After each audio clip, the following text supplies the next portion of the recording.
एक बार एक छोटे से राज्य में एक आलसी राजा था। राजा हमेशा आराम करना ही पसंद करता था। उसने राज्य का हर काम अपने प्रधानमंत्री को सौंप दिया था। मंत्री बहुत ही भ्रष्ट था। राजा के पीठ पीछे वो हर तरह का बुरा काम करता था और खूब पैसे ऐंठता था। राज्य के लोग भी उसी की तरह भ्रष्ट होते जा रहे थे। राजा के दरबार में एक चतुर दरबारी था। उसका नाम था निर्मल दास। निर्मल दास बहुत ही ईमानदार था और राज्य की ये हालत उससे देखी नहीं जा रही थी।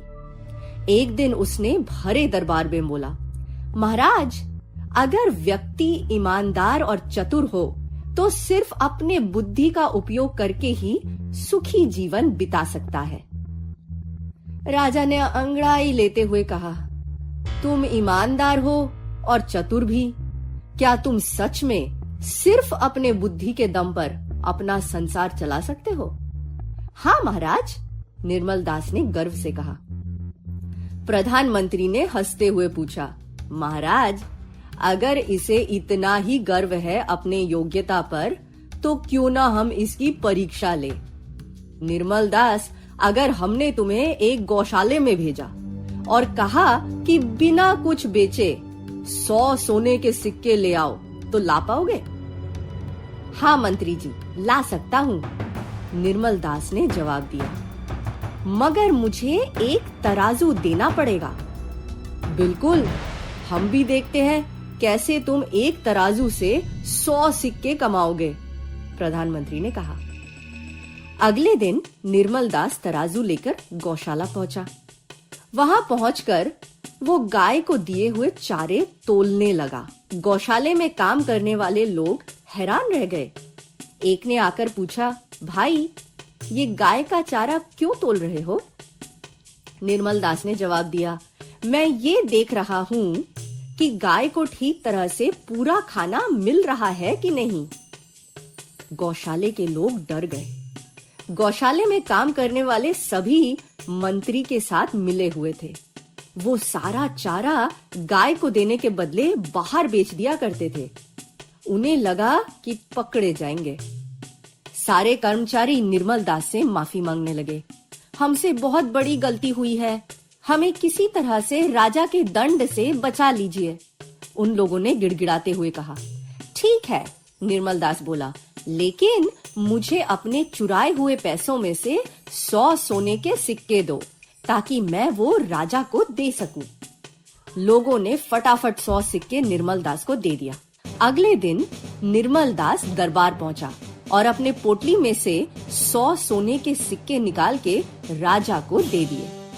राजा और मंत्री दोनों हैरान रह गए, पर मंत्री बोला, महाराज, इसने जरूर कुछ धोखा किया है, हमें इसकी एक बार और परीक्षा लेनी चाहिए। निर्मल दास तुरंत बोला, ठीक है, एक बार और मुझे जांच लीजिए, परंतु अगर मैं जीता तो मुझे प्रधानमंत्री बनाना पड़ेगा। राजा जोरों से हंस दिया, बहुत अच्छा, अगर एक बार और तुम जीते तो मैं तुम्हें ही मंत्री बना दूंगा। प्रधानमंत्री को बहुत गुस्सा आया। उसने सोचा कि ऐसी परीक्षा लेगा कि निर्मल दास उसका समाधान बिल्कुल भी नहीं कर पाए। हर राज्य की तरह राजा का सारा पैसा राज्य कोष यानी कि राजा के खजाने में रहता था। खजाना सोने और हीरो से भरा हुआ था। प्रधानमंत्री ने सोचा कि निर्मल दास को राज्य कोष में भेजना ही सबसे अच्छा होगा। वहां के सारे पहरेदार मंत्री से मिले हुए थे और पहरेदारों को निर्मल दास कुछ कह के डरा भी नहीं पाएगा। महाराज, क्यों ना हम निर्मल दास को राज्य कोष भेजें और उसे 500 सोने के सिक्के लाने को कहे, मंत्री ने कहा। राजा मान गया। क्या मैं अपना तराजू ले सकता हूँ? निर्मल दास ने पूछा। नहीं, इस बार तुम कुछ नहीं ले जा सकते, मंत्री ने चिल्लाते हुए कहा। परंतु ऊंचे दीवारों की वजह से वहां बहुत गर्मी है, पानी तो ले जा सकता हूँ ना। अब मंत्री क्या बोले? तो निर्मल दास एक छोटे से घड़े में पानी भर के राजा के खजाने में पहुंचा। सारे पहरेदार उस पर कड़ी नजर रखे हुए थे। निर्मल दास खजाने से सोने के बर्तन गहने निकाल के जोरों से पानी से धोने लगा। पर ये क्या, उसके घिसते ही बर्तन और गहनों में से पीला रंग निकलने लगा। पहरेदार बहुत ही घबराए हुए दिख रहे थे। निर्मल दास ने सर हिलाते हुए बोला, राज्य कोष से चोरी, छी छी छी, सोने के बदले पीतल का सामान। पहरेदार निर्मल दास के सामने हाथ जोड़ के गिर पड़े। हमसे भूल हो गई, हम सारा सामान लौटा देंगे। अगले दिन निर्मल दास राजा के दरबार एक बड़े बैलगाड़ी में आया। बैलगाड़ी पूरी तरह से सोने के सामानों से भरी हुई थी। राजा ने हैरान होकर पूछा, निर्मल दास, मैंने तो सिर्फ 500 सिक्के लाने को बोला था, इतना सारा सोना कहाँ से लाए? निर्मल दास ने बताया, महाराज, मुझे पता था कि मंत्री अपने दोस्तों के पास ही मुझे भेजेगा ताकि वो किसी तरह से मेरी मदद ना करे, पर मंत्री ये भूल गया कि उसके दोस्त इस राज्य के सबसे भ्रष्टाचारियों में से है। राजा ने गुस्से से बोला, ये क्या बोल रहे हो निर्मल दास? मंत्री के दोस्त भ्रष्टाचारी क्यों होंगे? सब बताता हूँ महाराज। आपका प्रधानमंत्री राज्य का सबसे बड़ा चोर है। सालों से ये और इसके दोस्त हर जगह से चोरी कर रहे हैं। मैंने अपने पानी के घड़े में पीला रंग मिला लिया था।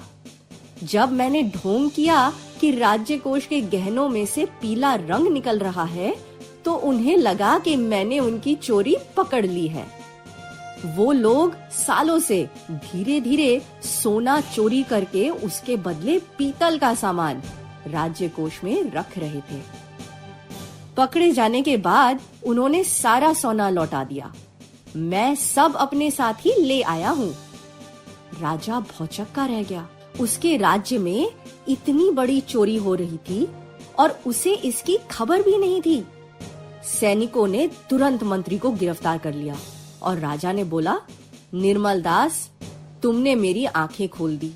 मैं इतने दिनों से अपनी जिम्मेदारी नहीं निभा रहा था। आज से तुम राज्य के नए प्रधानमंत्री बनोगे और मैं अपना आलस छोड़ के जिम्मेदारी से राज्य की देखभाल करूंगा।